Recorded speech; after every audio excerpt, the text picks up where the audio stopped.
વરસાદની શરૂઆત થઈ ધમાકેદાર. હવે વરસાદ રોકાઈ ગયો છે, પણ દર વર્ષની જેમ આ વર્ષે પણ અલકાપુરીમાં આવેલું જે ગરનાળું છે, આપણે અલકાપુરીથી સ્ટેશનથી સયાજીગંજ જવું હોય એ હાલ અત્યારે પાણી ભરાઈ ગયા છે.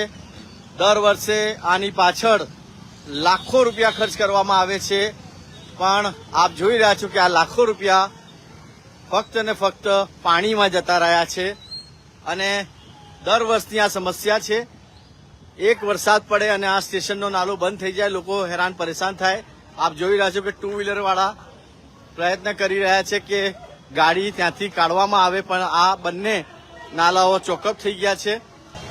આ અલકાપુરી ગરનાળો છે અને ત્યાં આગળ હાલ અત્યારે પાણી ભરાઈ ગયા છે અને વાહન વ્યવહાર પણ ઠપ થઈ ગયું છે. આપ જોઈ રહ્યા છો કે ગાડીઓ પાછી લોકો કાઢી રહ્યા છે. એક જ વરસાદમાં આવી પરિસ્થિતિનું નિર્માણ થયું છે. તમામ જે ગાડીઓ છે એ લોકો પાછી લઈ રહ્યા છે. દર વર્ષે લાખો રૂપિયાનું ખર્ચ કરવામાં આવે છે પ્રી મોન્સૂનના નામે, પણ આ પ્રી મોન્સૂનની જે કામગીરી છે એ ફક્ત ને ફક્ત કાગળ પર. તમારી ગાડી બંધ થઈ ગઈ? અચ્છા, આ કઈ જગ્યા છે? શું દઉં? નીચેનો ગરનાળો હોય, દર વર્ષે બંધ થઈ જાય એવું? અહીંયા તો લાખો રૂપિયા ખર્ચ કરવામાં આવે છે તો પણ નિકાલ નથી થતો કઈ. એમને પાણી ભરાઈ જ જાય છે. પાણી ભરાઈ જ જાય. અચ્છા, તમારી ગાડી બંધ થઈ ગઈ? વરસાદ નહીં, પણ વરસાદ ચાલુ થઈ ગયો ને પાણી ભરાઈ ગયું.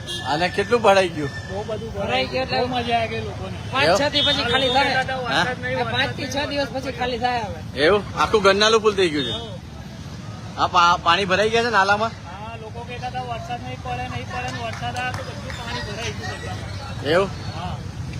બધા ભરાઈ ગયા છે અને બંને નાલા ફૂલ? હા, બંને નાળા ફૂલ. ચારે નાળા. અચ્છા, પેલો જેતલપુર વાળું બી ફૂલ થઈ ગયું?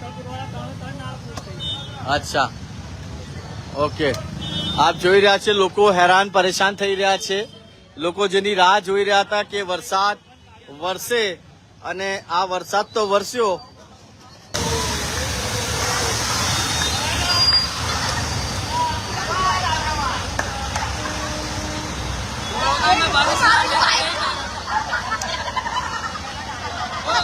લોકો પોતાનો જીવ જોખમ નાખીને પણ આ અલકાપુરી નાલામાંથી ગાડી કાઢી રહ્યા છે. દર્શક મિત્રો, આ ખરેખર રિસ્કી કહેવાય. એક બાજુ પાણી ભરાયું છે